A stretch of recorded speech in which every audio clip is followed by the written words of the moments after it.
If you just join us, this is News Now, coming to you live from our new studios here in Lagos. The African scene now.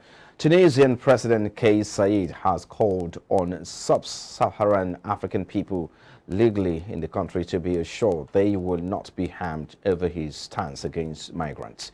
He, however, maintains that illegal migration was causing demographic changes in the country, saying those who were there illegally would not be allowed to stay. The President spoke during the meeting with the Interior Minister about the security situation in the country. On Tuesday, Mr. Saied had ordered security agencies to crack down on illegal migration from sub-Saharan African countries. His reported remarks that illegal migration was interfering with the demographic makeup of the country was criticized by human rights groups in the country as racist. The Tunisian Forum for Economic and Social Rights was quoted on Wednesday as referring to Mr. Saied's remarks as drowning in racism and hatred. But Saied on Thursday denied it, saying that those accusing him of racism were seeking to create discord and damage relations with other countries. Tunisia is a key transit point for migrants seeking to move to Europe, crossing through the Mediterranean Sea. And now, Burkina Faso's military government has announced a drive to recruit another 5,000 soldiers to help in the fight against jihadists. Defense Minister Colonel Kassoum Koulibaly said the recruit must be between 20 and 35 years old and be prepared to serve in the army for at least 5 years. A week ago, more than 50 soldiers were killed in the north of the country.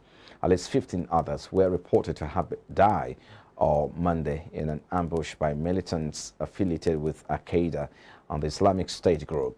Since the Islamist insurgency began in 2015, nearly 2 million people have been displaced. And on the international scene, 1 year on from the Russian invasion of Ukraine, Britain has announced new sanctions against Moscow, including export bans on every piece of equipment it has used on the battlefield. The Foreign Office said the internationally coordinated sanctions and trade measures would target aircraft parts, radio equipment, and electronic components.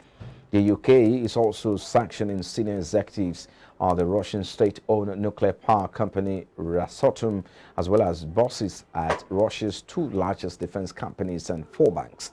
Foreign Secretary James Cleverly said Ukrainians are turning the tide on Russia, but they cannot do it alone, and that is why the UK must do more to help Ukraine win.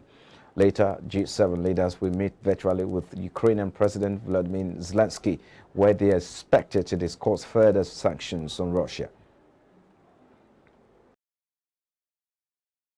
At least 5 people were killed and 48 others still missing a day after the collapse of a coal mine in China's northern region of Inner Mongolia, state media reported Thursday.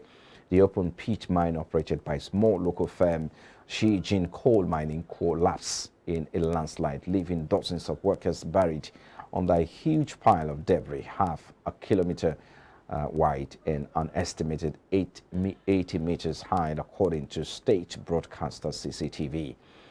Dramatic security camera footage aired on the state-owned television on Thursday showed an avalanche of rock and soil falling from the one side of the mountain into the mine pit, burying a number of excavators and dump trucks. 300 rescue workers were at least at the site using heavy machineries and rescue dogs to aid in their search for the trapped miners. The National Health Commissioner said on Wednesday evening that 6 injured people had been rescued from the mine. Coal is a major source of energy in China, but its mines are among the world's deadliest, largely due to lax enforcement of safety standards despite repeated government orders for improvement in safety over the years. President Xi Jinping on Wednesday ordered search and rescue efforts, although his second landslide in the evening hampered the work to find survivors. Well, and that's all we have time for on the news at this time, and thanks for watching. I am Frank Omalape. Bye-bye for now.